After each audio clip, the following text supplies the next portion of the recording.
사실 전 세계적으로 주택값이 많이 오르고 있어요. 주택 가격도 그렇고 임대료도 많이 오르고 있습니다. 그러다 보니까 이제 어떤 문제가 나타나냐면 집을 안 떠나는 거죠. 유럽에서 장기간 연구를 해보니까 부모님과 함께 오래 사는 게 좋지 않다라는 거예요. 인생에 있어서. 왜 안 좋냐? 좋은 일자리가 다른 곳에 있으면 그곳으로 가서 살면서 내가 좋은 기회를 잡아야 되는데 부모님과 함께 살다 보면 이제 그게 안 된다라는 거죠. 그래서 장기적으로 봤을 때 부모와 자식이 함께 사는 기간이 길어지는 건 좋지 않다라고 이제 이야기를 하는 거죠. 한 25세에서 29세 정도의 세대 중에서 42%가 부모와 함께 이제 거주하고 있는 것으로 나타나고 있습니다. 그러니까 과거에 비해서 많이 높아진 거예요. 과거에는 이게 한 30% 정도 수준이었는데 지금은 이제 42%까지 올라왔으니까 집을 떠나지 못하는 이제 이런 세대가 많아지는 거죠. 독립이 지연되면은 확률적으로 저임금 일자리에 종사할 가능성이 높다. 그 다음에 결혼을 하지 못할 가능성이 높다. 그 다음에 물론 연애도 못할 가능성이 높다. 이런 이제 유럽 지역의 연구 결과들이 좀 있어요. 사실 뭐 못 떠나는 이유는 여러 가지가 있습니다만 가장 큰 이유는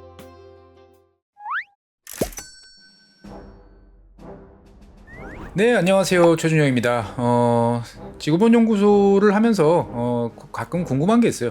다른 나라 사람들은 뭘 고민하지? 우리나라 사람들은 이런 거 고민하는데 이런 생각들을 많이 합니다. 사실 여러분들 제일 고민사항이 뭐세요? 뭐 건강, 돈, 뭐 여러 가지가 있겠죠. 그런데 대한민국 사람들이 이제 당신의 인생에 있어서 가장 고민이 뭡니까? 라고 물어보면 아마 집이라고 대답하신 분이 많을 것 같아요. 내 집 한 채를 마련하거나 아니면 좀 좋은 동네로 내가 이사 가고 싶은데 그게 잘 안 돼. 집값이 너무 비싸. 이런 이야기 하기 시작하면 이제 끝도 없을 것 같은데 사실 이런 문제는 어떻게 보면 전 세계적으로 요즘에 공통의 문제로 떠오르는 것 같습니다. 미국을 봐도 집 이야기, 그 다음에 유럽을 봐도 집 이야기. 그런데 이제 오늘 말씀드릴 주제는 이러한 집과 관련된 이야기인데 특히 유럽에 관련돼서 유럽에서 어떻게 보면 임대료 폭등에 관련된 어려움 이런 이야기를 한번 해보려고 합니다. 네, 유럽에서는 렌트 세대라고 부르는 이러한 세대가 있습니다. 우리 뭐 MZ 세대 이렇게 부르듯이 이제 렌트 세대. 그럼 뭐 세입자지 이렇게 이제 볼 수가 있는데 이게 누가 렌트 세대냐 하면 주택 구입을 포기한 40대 이하의 세대를 보통 이제 렌트 세대라고 부른다고 합니다. 그러면 이제 우리 나이로 보면 한 뭐 30대까지. 그럼 우리 입장에서 봤을 때는 아니 뭐 30대 때 집을 사? 그게 가능해? 뭐 이렇게 생각할지 모르는데 유럽에서는 이제 열심히 살면은 한 30대 후반 중후반에는 내 집을 보통 마련했던 모양이에요. 그런데 이제 집값이 너무 올라가지고 난 집을 못 사겠어. 그래서 난 그냥 임대로 살래. 라고 하는 이 세대를 가리켜서 이제 렌트 세대라고 부르는데 최근 들어서는 이제 유럽 전체적으로 이 렌트, 주택 임차료, 임대료가 너무 올라가지고 이 렌트 세대가 임차 시장에서도 밀려나고 있다, 어려움을 겪고 있다, 라는 이야기를 이제 오늘 좀 해보려고 합니다. 사실 전 세계적으로 주택값이 많이 오르고 있어요. 집값이 많이 오르고 있고, 주택 가격도 그렇고, 임대료도 많이 오르고 있습니다. 그러다 보니까 이제 어떤 문제가 나타나냐면, 집을 안 떠나는 거죠. 그러니까 자녀들이 이제 커서 성장을 하면 직업을 찾아서 독립을 해서 거기서 배우자를 만나고 결혼을 하고 뭐 이렇게 가야 되는데 집을 안 떠나는 거죠. 사실 우리 같은 경우는 대한민국 같은 경우는 결혼 전까지는 부모님과 함께 사는 게 이제 많죠. 그러다가 이제 결혼을 하면서 분가를 이제 하는 이제 이런 경우들이 이제 많은데 그에 비해서 이제 미국이나 유럽 같은 경우는 이제 학교를 마치면 집을 떠나서 다른 지역에서 직업을 찾고 뭔가를 하는데 과거보다 더 부모와 함께 사는 시간이 길어지고 있다. 이런 통계 자료가 요즘에 많이 나오고 있습니다. 뭐 부모님하고 같이 살면 좋은 거 아니야? 엄마가 해주는 밥 먹고 이렇게 이제 생각할지도 모르는데 이게 이제 유럽에서 장기간 연구를 해보니까 이 부모님과 함께 오래 사는 게 좋지 않다라는 거예요. 인생에 있어서. 왜 안 좋냐? 좋은 일자리가 다른 곳에 있으면 그곳으로 가서 살면서 내가 좋은 기회를 잡아야 되는데 부모님과 함께 살다 보면 이제 그게 안 된다라는 거죠. 그래서 장기적으로 봤을 때 이 부모와 자식이 함께 우리 사는 기간이 길어지는 건 좋지 않다라고 이제 이야기를 하는 거죠. 그런데 이제 전체적으로 그러면 이 유럽에서 어느 정도의 사람들이 이제 같이 사느냐, 청년들 기준이죠. 한번 보니까 한 25세에서 29세 정도의 세대 중에서 42%가 이제 부모와 함께 이제 거주하고 있는 것으로 나타나고 있습니다. 그러니까 과거에 비해서 많이 높아진 거예요. 과거에는 이게 한 30% 정도 수준이었는데 지금은 이제 42%까지 올라왔으니까 이제 집을 떠나지 못하는 이제 이런 세대가 많아지는 거죠. 화면을 보시면 이제 이런 세대들을 좀 더 국가별로 이렇게 쭉 쪼개서 이제 한번 보여주고 있습니다. 그래서 부모와 함께 거주하는 청년 비율이 점점 증가하고 있다라고 보여지는 이제 이야기 되는데 파란색 점은 이제 모든 세대, 전체 세대고 그 중에서 보통 이제 열심히 첫 직장을 구하거나 뭔가 독립을 많이 할 15세부터 29세까지의 그 세대가 이제 빨간색으로 이제 표시되어 있습니다. 쭉 보면 제일 이제 이 비율이 높은 50%를 넘는 나라들은 이제 불가리아, 라트비아, 루마니아 이제 이런 지역들이고요. 그 다음에 이제 뭐 프랑스라든지 독일 여러분들이 잘 아시는 이제 이런 나라들 같은 경우는 현재 젊은 세대들이 한 18%, 20% 좀 안 되는 정도 비율로 이제 부모님과 함께 살고 있다라고 보시면 되겠고요. 전통적으로 유럽에서 이제 엄마 품에서 이제 떠나지 못하고 오래 사는 사람들이 보통 이탈리아 사람들이 대표적인데 이탈리아 같은 경우가 이제 보면은 한 35% 정도가 이제 청년들이 이제 살고 있고 전체 세대로 봤을 때 보면은 이제 한 20% 중반대 정도 기록을 하고 있는 거죠.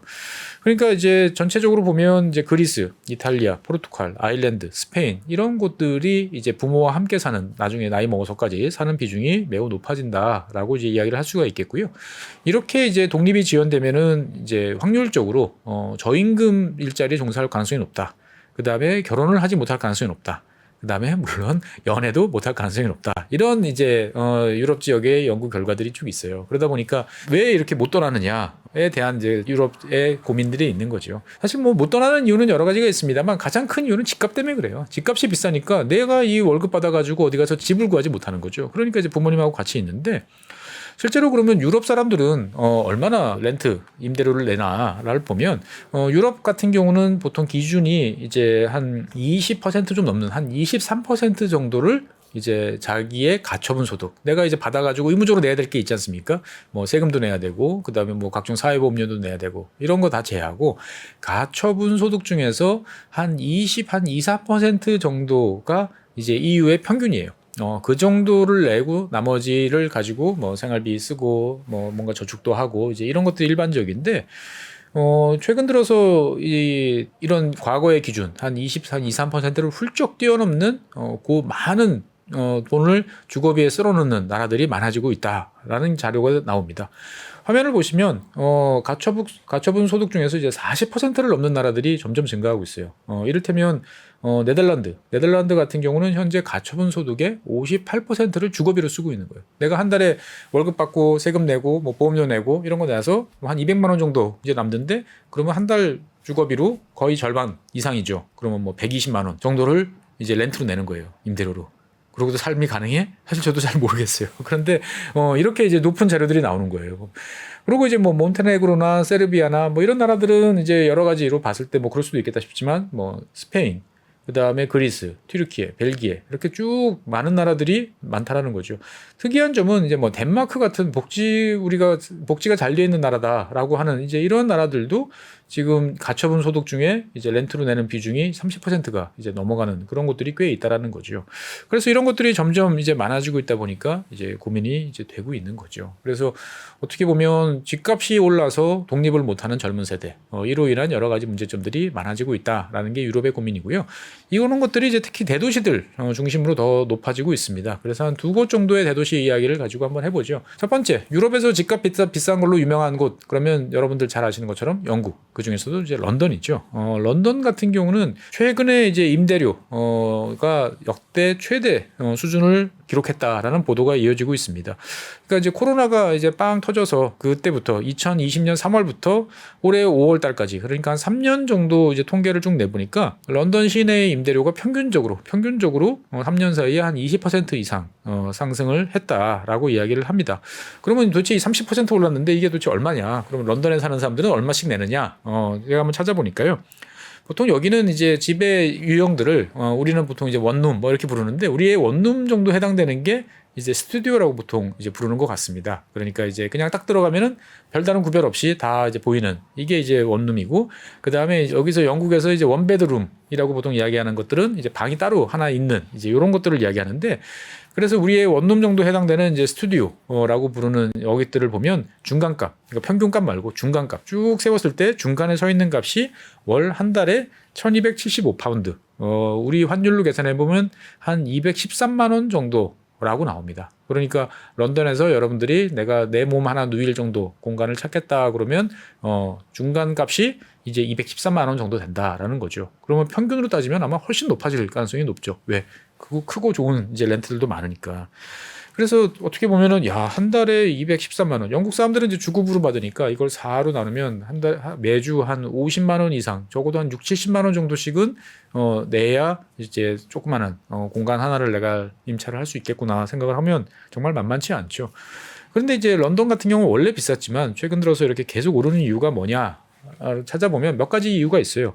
일단은 영국에 많은 사람들이 이제 이민을 옵니다. 그러니까 외국 사람들이 이제 일자리를 찾아서 그 중에서도 당연히 이제 런던 같은 대도시로 사람들이 몰려드는 거죠. 그 다음에 이제 그 영국으로 유학 오는 학생들도 많아지는데 영국 대학교들이 이제 기숙사가 이 학생들을 과거에는 수용을 했는데 최근 들어서는 더 많아지다 보니까 수용이 안 된다고 그래요. 그래서 이제 기숙사가 부족해지다 보니까 학생들이 밀려나는 거죠. 그래서 이제 다 이 늘어난 사람들이 민간 임대 시장으로 이제 몰리면서 전체적으로 임대 가격이 높아지고 있다라고 이야기를 이제 합니다. 이러한 이제 수요의 이제 원인도 하나 있고요. 다른 한편으로 보면 원래 우리나라도 그렇지만 집값이 좀 오를 것 같다라고 하면 사람들이 뭐 하죠? 대출을 받아서 집을 사죠.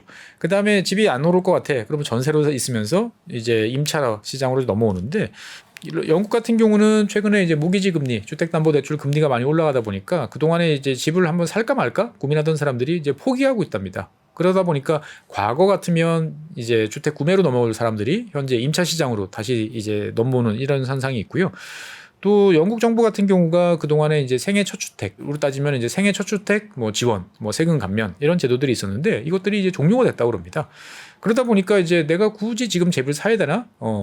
사실 집을 살 수 있는 사람들조차도 지금 이제 렌트 시장으로 이제 넘어오다 보니까 이게 이제 점점 이제 집 구하기 어려워지는 거죠. 그래서 이제 이 영국 같은 경우는 특히 런던에서는 최근 들어서 먼저 이 세입자들이 제안을 한다고 그래요. 중개사 사무소한테 가서 나는 6개월치 또는 1년치 렌트 내가 먼저 선납할 수도 있어. 그러니까 나한테 집 좀 보여줘. 좋은 집 좀 소개해줘. 랄 정도로 이제 상당히 여러 가지 파격적인 제안들을 많이 하고 있다. 이렇게 처절하게 집을 구하고 있다라고 이야기를 합니다. 사실 뭐 런던 이야기를 주로 하지만 이런 것들은 런던뿐만 아니고 다른 지역도 마찬가지예요. 지금 화면에 보시면 임차료 상승분들을 이제 쭉 보면은 이제 맨체스터라든지 글래스고 이런 지역들도 상당히 이제 높게 나는 거죠. 그러니까 전체적으로 영국의 대도시들의 어떤 그 임대료 상승이 놀라운 정도로 높아지고 있다라고 이제 볼 수가 있을 것 같습니다. 그래서 뭐 런던 같은 경우 보면 어떤 새로운 집 매물이 하나 딱 나오니까 30분 만에 이제 20명이 이제 몰려와서 이 중개사가 매우 당황한, 내가 수십 년 동안 장사를 했는데 이런 적은 처음이다 할 정도로 이제 상당히 이제 집 구하기가 어려운 이제 그런 상황이고요. 하지만 이제 앞서 말씀드린 것처럼 그렇다고 해서 집 매매가 많은 건 아니라고 합니다. 매매 같은 경우는 10년 내 지금 가장 부진한, 어떻게 보면 뭐 러시아라든지 외국인들 같은 경우가 이제 많이 수요가 빠져나가고 하다 보니까 매매 시장은 상대적으로 안정되어 있는 데 비해서 이제 임차 시장이 지금 이제 화랑이다라고 이제 볼 수가 있는 거죠. 사실 이제 영국 같은 경우, 특히 런던 같은 경우 보면 이렇게 높은 임대료를 내야 되는 이제 이런 문제점들은 어디서 시작됐나를 살펴보면 사실 영국 같은 경우는 유럽의 다른 국가에 비해서 민간 임대 시장 비율이 꽤 높습니다. 그러다 보니까 영국 전체적으로 봤을 때 보면은 이제 공공 임대가 있고 민간 임대, 우리가 생각하는 민간 임대죠. 개인이 그냥 세를 논다든지 아니면 이제 민간 업체들이 민영 이제 임대 주택을 공급하는 건데, 이러한 게 영국 전체적으로 보면은 한 480만 가구, 전체 가구 수의 한 20% 정도 된다고 합니다. 그런데 이 가운데 이제 런던 같은 경우는 한 30% 수준으로 더 민간에 이제 의한 임대가 더 높은 거죠. 그러다 보니까 아무래도 이제 시세 변동에 따라서 임대료가 이제 올라가는 폭이 클 수밖에 없으니까 더 고통을 이제 받는데, 이 영국 같은 경우는 이제 내가 원래 이제 집을 하나 있다가 집을 한 채 더 늘려서 그러면 내가 이 집을 누구한테 전세 줘야지, 월세 줘야지, 이런 컨셉이라기보다는 처음서부터 이제 사업적으로 법인을 우리부터는 법인 투자 정도 될까요? 그러니까 내가 처음서부터 임대업을 하려고 은행에서 대출을 받아가지고 집을 사서 이것들을 임대 내놓는 경우들이 많다고 합니다. 그래서 이제 은행에서 대출 받아서 집을 몇 채씩 다주택자가 되는 거죠. 그 다음에 그걸 임대주택으로 공급을 해가지고 월세를 받아가지고 그 사이에서 이득을 이제 보는데, 이게 이제 가능한 이유 같은 경우는 뭐냐? 우리나라도 예전에 그렇지만 뭐 영국은 여전히 이 원금 상환 의무가 없어요. 그러니까 그 내가 이자만 잘 내면 되다 보니까 내가 뭐 이를테면 10억을 대출 받아서 집을 한 뭐 세 채 장만해 가지고 이걸 사람들한테 임대로 줬어. 그러면 내가 10억에 상당하는 이자, 그럼 뭐 연이자 5천만 원 정도를 이제 감당을 한다라고 하면 이자만 내가 5천만 원 감당할 수 있으면 계속 끌고 나갈 수 있는 거죠. 그러다 보니까 이제 이러한 그 임대 사업을 하는 사람들이 런던 지역에 이제 많이 있는데, 최근에 이제 모기지 금리가 이제 변동 금리로 받으신 분들 같은 경우는 상승하다 보니까 상당히 이제 좀 어려움을 많이 겪고 있다고 그래요. 현재 영국의 이제 이자율 같은 경우는 주택담보대출은 2022년 같은 경우는 4.5% 수준이었는데, 올해 8월 같은 경우는 6.6%로 이제 상승을 했습니다. 그러니까 4.5에서 6.6 올라갔으니까 실제로 내가 체감하는 이자 부담으로 보면 50%가 뛴 거죠, 보면은. 그렇죠. 그러니까 이게 상당히 이제 부담이 이제 많이 되는 거죠. 그러니까 당연히 그거를 나 혼자 뭐 집주인이 감당할 수는 없잖아요. 그러니까 새로 그 임차인을 구할 때 임대료에다가 이제 더해지는 거죠.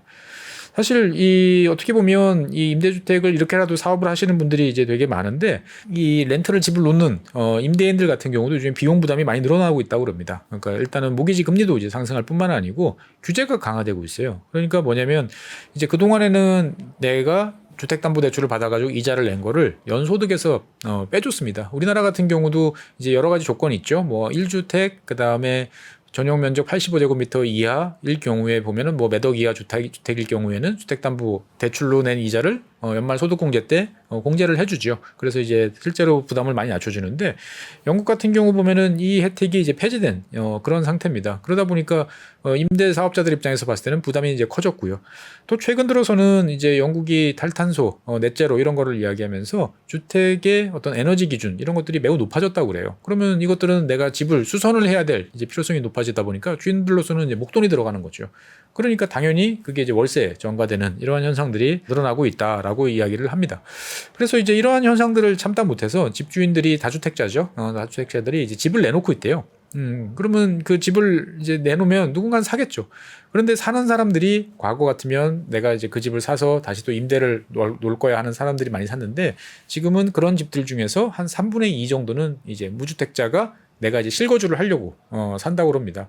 그러다 보니까 전체적으로 봤을 때 보면 주택 공급이, 임대용 주택이 공급이 줄어드는 거죠. 그러니까 이 사람이 내가 다주택자인데 집을 팔면 그 중에 3분의 1 정도만 계속 임대 시장에 남아 있고 3분의 2 정도는 이제 실거주자로 넘어가면서 임대 시장에서 이제 없어지는 거죠. 그러다 보니까 실제로 가용한 이제 임대주택 수요가 줄다 보니까, 숫자가 줄다 보니까 영국의 런던의 임대 가격은 매우 높아지고 있다라는 거죠, 보면.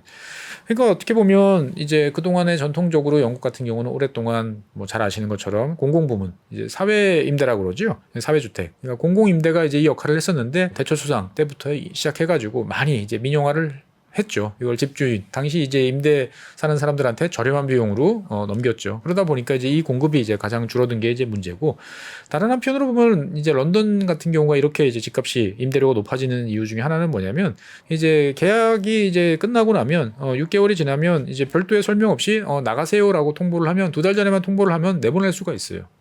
그러다 보니까 이게 이제 한 번 임대 기간이 끝나면 그때마다 임대료가 팍팍 올라가는 현상이 이제 가속화되는 거죠.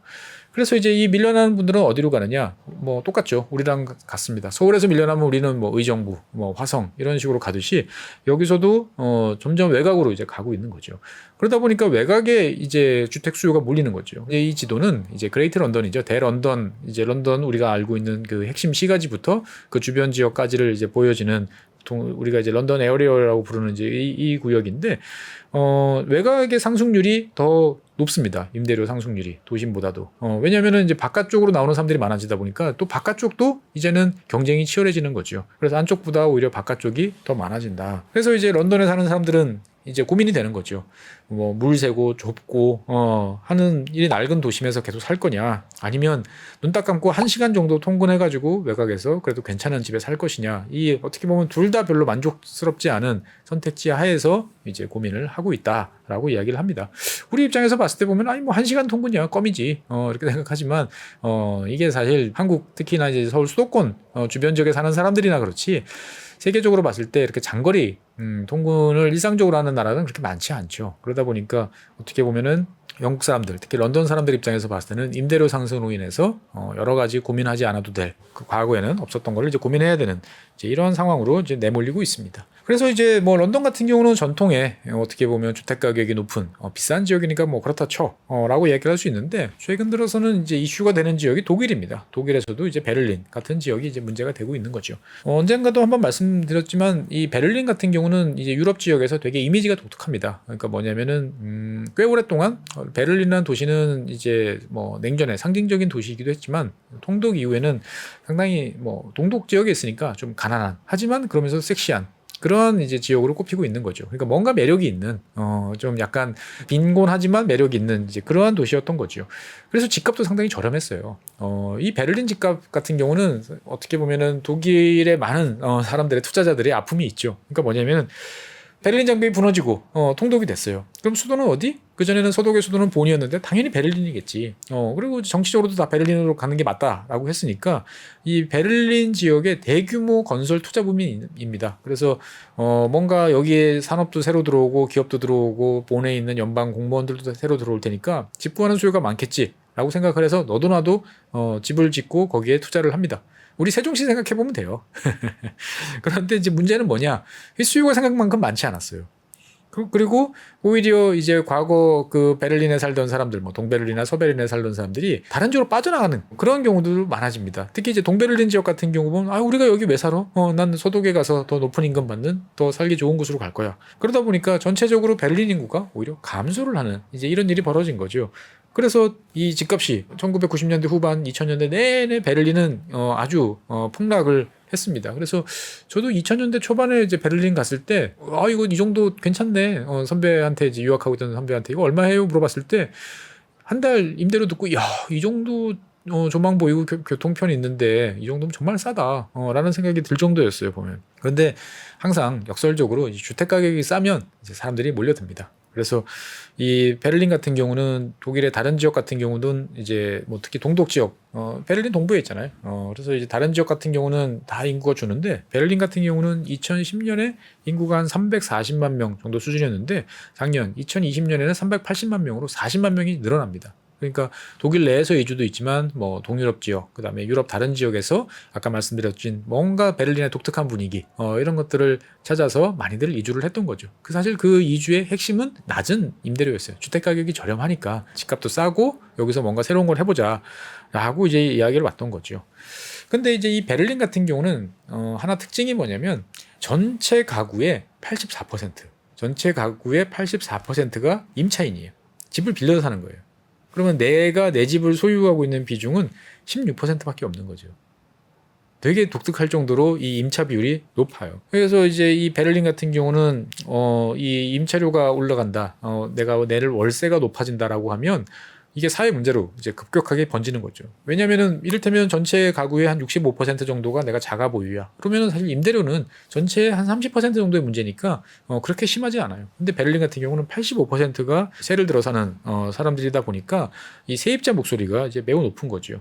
화면에 이제 보이시는 것처럼 이제 베를린의 그 임차료 상승률을 이제 각 지역별로, 그러니까 우리로 따지면 구죠. 구 단위로 이렇게 쭉 표시를 해 놓은 건데, 2005년을 100으로 놓고 봤을 때 2023년 한 뭐 20년 사이에 이제 한 3배 이상 이제 올랐다라고 보면 되시겠습니다. 그러다 보니까 이제 여기에 대해서 이제 많은 사람들이 이제 불만을 이제 표시를 하는 거죠. 그래서 이제 몇 년 전에 이 베를린 시 정부가 뭐 이를테면 임대료 상한제, 그다음에 임대료 인상률 제한 뭐 등등, 그다음에 이제 뭐 원래 이제 독일이라는 나라가 그렇지만 한번 일단은 들어오면, 임차인으로 들어오면 함부로 내보낼 수가 없습니다. 장기간 동안 이제 임차인의 권리가 이제 보장이 이제 되어지는 거죠. 그리고 이제 베를린의 임대료가 이제 올라가는 것 중에 하나가 이제 에어비앤비로 넘어가는 수요가 많으니까 여기에 대해서도 강력한 이제 규제 조치를 내립니다. 그렇게 해가지고 지난 2020년 같은 경우는 이제 5년간 이제 임대료를 동결하는 조치를 베를린 시정부가 이제 주민투표를 통해서 결정하기도 합니다. 어떻게 보면 무지막지하게 이런 그 임대료 상승을 막으려고 노력을 했는데, 이런 것들이 이제 헌법재판소에서도 위헌으로 당연히 이제 판결을 받으면서 이제 무력화됐죠. 그래서 이제 이 베를린 같은 경우는 제곱미터당 임대료가 2018년에서 2021년 한 3년 사이에 이제 제곱미터당 7.3유로 한 10,000원 정도에서 이제 14.3유로 한 2만 원 정도. 그러니까 더블로 이제 올라간 이제 그러한 이제 상황을 겪고 있습니다. 그러니까 아까 화면에서 보신 것처럼 이제 2005년부터 생각해 보면 한 350%, 300% 이렇게 올라갔는데 이게 꾸준하게 올라갔다기보다는 많은 지역들이 이제 급하게 올라가다 보니까 더 불만들이 이제 많은 거죠. 그래서 이제 이 베를린 같은 경우는 이렇게 그 임대료가 이제 올라가다 보니까 어떤 문제가 생기냐면은 옛날에 원래부터 사시던 분들은 별로 걱정이 없어요. 그러니까 독일 같은 경우는 임차인 보호 조치가 이제 강하기 때문에 오래 전부터 살던 사람들은 10년, 20년 기간의 정함을 받지 않고 그 집에 그냥 오랫동안 있을 수 있어요. 그러니까 가령 2005년에 들어왔다 그러면 지금 임대료보다 훨씬 낮은 임대료로 계속 안정적으로 거주할 수 있는 거죠. 그런데 문제는 뭐냐? 새로 들어온 사람들, 내가 이제 독립을 해가지고 새로 집을 장만하거나 아니면 내가 베를린에 일자리를 찾아서 새롭게 계약하는 사람들 입장에서 봤을 때는 훨씬 부담이 커지는 거죠. 이렇게 새로 들어온 사람들은 당연히 주머니가 얇을 수밖에 없죠. 소득 수준도 낮고 하는데 임차료는 높아지고 그리고 그 높은 월세를 이제 부담해야 되는 게 어떻게 보면 돈이 없는 사람들이 더 부담해야 되는 경우들이 많아진다라는 거죠. 그러다 보니까 최근에 베를린 임대 시장은 철저하게 이제 공급자 시장으로 이제 변해가고 있는 거죠. 그래서 예전에는 물론 예전에 암묵적으로 이렇게 따졌다고 그래요. 뭐 소득 수준이라든지 가족 수, 그다음에 종교, 뭐 이런 것들을 이제 고려를 했는데 지금은 노골적으로 이야기를 한답니다. 중개사무소에 뭐 특정 인종, 특정 종교 사람들은 난 안 받을 거야. 라는 식으로 뭐 이렇게 이야기할 정도로 되고 있다라고 하는 거죠. 그러니까 뭐 우리나라도 보면 그런 거 있잖아요. 항상 이제 월세값이 높아지고 전세값이 높아지면 애들 있고 애완동물 키우고 뭐 이런 분들이 이제 제일 고생하는 것처럼 베를린도 이제 똑같은 이제 이런 상황이다라고 이제 보시면 이제 되겠습니다. 사실 이 베를린의 이 임대료 이제 어떻게 보면 주택 가격 임대료 상승은 제가 기억하기로는 지난 한 2018년부터 계속 이어지고 있어요. 지금 한 5년째 이어지고 있는데 왜 이런 이야기가 이제 계속되느냐? 문제는 베를린이 독일 다른 도시들도 다 이제 올라가고 있어요. 오르는데 유달리 이제 주택 공급이 잘 안 돼요. 공급이 느리다 보니까 다른 도시에 비해서 임차료 상승이, 월세 상승이 더 높아지고 있다라고 보시면 되겠습니다. 화면에 보시면 이제 독일에서 비싼 도시 몇 군데를 지금 그래프로 그린 건데 함부르크, 미넨 그리고 이제 베를린이 지난 이제 2005년부터 2021년까지 공급한 주택 수예요. 어느 정도 비율로 이제 기존 주택 대비해서 공급을 했나라고 보면 함부르크나 이제 미넨 같은 경우는 그래도 꾸준하게 상당히 많은 주택들을 이제 공급을 합니다. 편차는 있습니다만. 근데 그에 비해서 베를린 같은 경우는 지속적으로 증가는 되고 있습니다만 다른 대도시에 비해서 상대적으로 이제 늦어지고 있는 거죠. 어떻게 보면 독일 전체적으로 봤을 때 지금 이제 벌어지고 있는 일이기도 한데 베를린이 유독 심하다라고 보시면 되겠어요. 그래서 예전에 이제 메르켈 총리가 있던 시절에 연 한 40만 가구 정도로 공급하겠다라고 이야기를 했는데 한 30만 가구 정도밖에 이제 공급이 안 되는. 그러니까 계속 이제 목표에 지금 미달하고 있는 거죠. 베를린 같은 경우는 특히나 템페로프 공항, 이제 예전에 오랫동안 이제 공항으로 쓰던 것들이 이제 문을 닫아가지고 이 지역을 이제 주거 지역으로 전환하는 이제 플랜이 있었는데 이게 이제 지역 주민들 간의 갈등으로 인해가지고 진전이 안 되고 있습니다. 그러다 보니까 저기에 집지면 괜찮아, 저기에 집지면 일거에 해소할 수 있어라고 생각했는데 그게 딱 안 되고 나니까 이제 이런 월세 가격 상승이 이제 무섭게 나타나고 있는 거죠.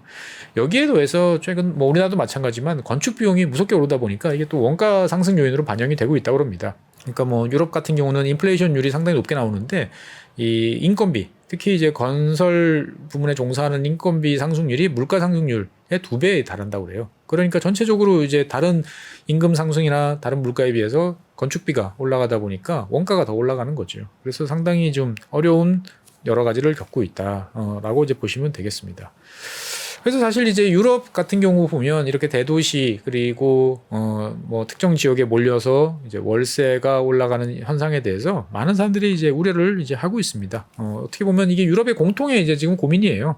그러니까 이제 이런 원인들은 앞서 말씀드린 것처럼 이제 공급이 잘 안 되는 거죠. 땅도 없고 그다음에 여러 가지 제약 조건들, 뭐 문화재라든지 뭐 이런저런 요건들 때문에 신규 공급이 잘 안 되고, 그다음에 주택 가격은 상대적으로 지금 뭐 안정세를 유지하고 있는데 그러다 보니까 모기지 가격은 올라가는데 주택 가격은 그에 상응해서 올라가질 않는다 보니까 오히려 임차 수요가 이제 늘어나고, 그다음에 코로나가 끝난 다음에 외국인들이 다시 이제 몰려들면서 전체적으로 수요는 증가하는 이제 이러한 상황이 이제 빚어지고 있는 거죠. 그렇다고 해서 유럽 전체가 다 가격이 오르는 건 아닙니다. 그럼 어디가 오르느냐? 우리랑 비슷해요. 대도시. 그러니까 각 지역의 수도, 이런 지역으로 쏠림 현상이 이제 강화되고 있는 거죠. 어떻게 보면 이제 대도시, 빛나는 도시의 승리라고 할 만큼의 그런 성과를 누린 코스모폴리탄적으로 성장한 도시들은 많은 일자리를 만들었는데 성공을 했습니다만 그 대가로서 월세 상승을 이제 겪고 있는 것이죠. 그래서 이제 또 다른 한편으로 보면 이제 코로나19 이후에 사람들이 이제 뭐 다른 지역으로 빠져나가거나 아니면 이제 워케이션이라고 그러죠. 내가 다른 지역에 가서 원격 근무를 이제 하는 이런 수요도 늘어나는데 이게 또 특정 지역에 몰리는 거죠. 그러니까 이를테면 뭐 파리에서 일하던 사람들이 나는 이제 파리의 답답함이 싫어. 그러면 어디로 가죠? 뭐 마르세유나 이런 해안가 보고 날씨도 괜찮은 이런 지역으로 가는데 이런 지역 역시 주택 공급이 잘 안 되는 주택 공급이 새로 이루어지지는 않는 지역인데 갑자기 수요가 몰리니까 가격이 뛰는 이제 이런 일들이 이제 벌어지고 있다라고 이야기를 합니다. 근데 사실 또 이런 면들을 살펴보면 유럽의 동유럽하고 서유럽 또 차이들이 이제 있어요. 어떤 면이 있냐면 화면 그래프를 보시면 이제 여러 가지 색깔로 이제 복잡하게 표시를 했는데 간단히 말씀드려서 제일 진한 청색, 제일 왼쪽에 있는 청색이 내 집을 은행 대출 없이 보유하고 있는 비율입니다. 그다음에 그 오른쪽 옅은 파란색이 은행 대출을 통해서 내 집을 보유한 사람들. 그 다음에 세 번째, 연분홍색으로 표시되어 있는 것들은 이제 그 공공임대 같은 곳에 있는 거고요. 맨 오른쪽, 아주 짙은 이제 붉은색으로 표시되어 있는 요 지역 같은 경우는 그 민간임대, 민간임대 시장에서 집을 구하는 사람들의 비율을 이제 표시를 한 겁니다. 쭉 보면 느낌이 어떠세요? 이를테면 자가 비율이 제일 높은, 빚 없이 내가 대출 안 받고 집을 보유한 사람 비중이 제일 높은 지역 같은 경우는 의외로 루마니아, 뭐 크로아티아, 뭐 이런 지역입니다. 불가리아 이런 지역이에요. 뭐 루마니아 같은 경우는 지금 90% 이상의 사람들이 내 집을 대출 없이 보유를 하고 있어요. 놀랍죠? 어떻게 보면 집걱정 없는 나라가 이제 이런 지역입니다. 이런 지역 같은 경우는 이게 가능했던 게 체제 전환 과정에서 과거에는 다 국유주택이었잖아요. 국가가 소유한 주택이었는데 이런 것들을 이제 다 너희들 집장만 하세요라고 했고 다 내 집에 대한 요구 사항들이 맞던 사람들이 뭐 땡빛을 내서 집을 장만한 거죠. 그리고 이제 한 30년이 지났으니까 그 사이에 이제 대출 대부분 상환하고 그러니까 이제 거의 빚이 없는 이제 그런 경우들이 이제 많다라고 보시면 되겠습니다. 그래서 이제 위쪽으로 자가 보유 비율이 낮은 집들을 쭉 보면 일단은 의외로 이제 몇몇 나라들이 이제 보입니다. 실제로 그러니까 빨간색 그래프가 높이 튄 나라들이 자가 보유 비율이 낮은 나라들이에요. 그럼 어디냐? 눈에 띄는 나라들이 독일 같은 경우가 유달리 빨간색이 왼쪽으로 많이 가 있죠. 예. 그러니까 어떻게 보면 상대적으로 좀 낮은 자가율을 보이는 경우들이 많고요. 재밌는 점은 이 북유럽 국가들이 땡빛을 내서 연끌을 해서 집을 사는 비율이 되게 높습니다. 즉 대출을 받아서 내 집 마련한 비율이 높은 거예요. 그래서 제일 위쪽에 보면 네덜란드, 덴마크, 스웨덴 이렇게 몰려 있죠. 왜 이러냐면은 이제 북유럽 같은 경우는 이제 가처분 소득이 별로 없으니까 나의 자산 증식을 위해서 유일하게 할 수 있는 게 집 사는 거예요. 그래서 집을 사면 여기 여러 가지 혜택도 주고 그리고 시간이 지나면 주택 가격이 오르면 내가 뭔가 자본 소득을 누릴 수 있는 이제 이런 것들이 있기 때문에 사람들이 공격적으로 집을 삽니다. 그래서 뭐 지금은 없어졌지만 한때 스웨덴 같은 경우 보면은 이제 100년 만기, 그 다음에 이제 LTV 104% 뭐까지 가는 이런 이제 말도 안 되는 그러한 대출이 많았어요. 그래서 전 세계적으로 봤을 때 가계부채가 다 심하지만 이 북유럽 국가들이 엄청나게 이제 심한 이제 그러한 모습들을 이제 보여주고 있는 거죠. 그래서 이런 그래프를 보면 잘 드러나 있고, 그러면 독일은 도대체 왜 집을 안 사느냐? 실제로 독일 같은 경우는 다른 국가에 비해서 내가 집을 샀을 때 얻는 혜택이 별로 없다고 합니다. 뭐 이를테면 뭐 이자를 낸 거에 대해서 소득 공제를 해준다든지 뭔가를 내 집을 마련하고자 하는 사람들을 이제 도와주는 이런 제도가 없다 보니까 그냥 임대로 있는 게 낫다라고 하는 거죠. 그리고 한번 임대로 들어가면 기한의 정함이 없이 계속 있을 수 있으니까 그러다 보니까 임대료 상승도 제한되고 그래서 오히려 임차 수요가 상당히 많은 그러한 모습들을 이제 보여주고 있습니다. 그래서 이 그래프를 보시면 우리가 생각했던 것보다 유럽 국가들 중에서도 공공임대 옅은 분홍색으로 표시되어 있는 비율이 아주 높은 나라들은 생각보다 그렇게 많지 않습니다. 네덜란드 정도가 상당히 높은 정도 비율을 보여주고 있고요. 의외로 그렇게 프랑스 같은 경우도 꽤 된다라고 이제 보여지지만 생각보다는 높지 않은 이제 그런 모습들을 보여주고 있는 것이죠. 그래서 이렇게 보면 임대료도 높아지고 내 집 마련도 쉽지 않고 뭐 하다 보니까 청년들이 이제 독립을 못하니까 연애도 못하고 결혼도 못하고 그리고 만성적인 저임금에 시달리는 어떻게 보면 우리나라랑 되게 비슷한 모습들을 이제 많이 보여주고 있는 거죠. 그래서 유럽의 많은 도시들에 특히 도시 거주자들이 이제 불만이 높아지고 있고 여기에 대해서 대책을 마련하는 시위나 이런 것들이 많아지고 있어요. 근데 이제 이게 참 문제가 뭐냐면은 주거비를 억제하려고 시 정부들이 노력을 하면 할수록 오히려 더 올라갑니다. 최근 들어서 이제 그 임대료가 가장 많이 올라간 도시들을 보여주는 것들인데요. 1등이 베를린이 아니고 리스본이에요. 리스본 같은 경우가 이렇게 뛴 이유가 뭐냐? 리스본 같은 경우도 그동안에 이제 2021년, 22년을 거치면서 임대료가 많이 올라가다 보니까 여기에 대해서 이제 상한선, 규제 이런 거를 정하려고 그러다 보니까 그 전에 미리 올려놓으려는 움직임이 더 가해지는 거죠. 그러면서 한 방에 이렇게 오르는 일이 이제 많습니다. 그래서 어떻게 보면 참 집이라는 것들은 모든 세계에서 대도시에 사는 사람들한테는 참 공통의 고민이다. 우리만 고민하는 거 아니다. 라는 생각이 참 많이 듭니다. 그러면 결국 이 문제를 근본적으로 해결하려면 집을 많이 줘야 되나? 라는 생각이 드는데 그거조차도 이제 쉽지 않은 거죠. 그리고 다른 한편으로 보면 이런 문제 발생의 한 원인은 이제 고령화도 한 원인입니다. 일단은 이제 나이가 든 세대가 많아지면 잘 안 떠나요. 그리고 이 고령화 세대들은 그 오랫동안 도시의 성장과 함께 이제 있었기 때문에 좋은 요지에 거주하시는 분들 비율이 높은 거죠. 그러다 보니까 새로 이제 노동시장에 진입을 해서 집을 장만해야 되는 사람들은 거기에 갈 수가 없고 공급이 안 나오니까 매물이 안 나오니까 그러면 이제 멀리서 이제 이주해야 되는 통근을 해야 되는 이제 그런 식에 가는 거죠. 네, 그러고 보면 우리는 참 우리가 살기 힘들 때 어디는 되게 좋다는데 그 나라 가서 살까 이런 생각들을 종종 합니다. 그래서 뭐 북유럽 아리, 스웨덴 아리 뭐 이런 말이 한 것처럼 그 동네 가면 좋겠다라는 생각을 종종 합니다만 자세히 들여다보면 사람 사는 세상은 다 비슷하다. 어떻게 보면 이러한 요인들을 보면서 우리 스스로 마음의 위안을 얻을 수 있을까요? 아니면 세계 어떻게 보면 청년들이 단합해가지고 이러한 문제를 극복하기 위해서 노력을 해야 될까요? 참 여러 가지 생각이 많이 듭니다. 어떻든 간에 임대료 상승으로 인해서 고통받는 모습은 우리의 문제만은 아니다. 전 세계 특히 유럽 지역이 최근에 많이 어렵다라는 말씀을 드리면서 네, 오늘 준비한 사항은 여기까지 하도록 하겠습니다. 다음 시간에는 새로운 내용으로 여러분들 찾아뵙도록 하겠습니다. 지금까지 시청해주신 여러분 대단히 감사합니다. 복잡하고 어렵게 느껴지는 재무제표와 용어들, 친절한 투자 멘토 사경인 마스터가 매주 새로운 콘텐츠로 알기 쉽게 설명해드립니다.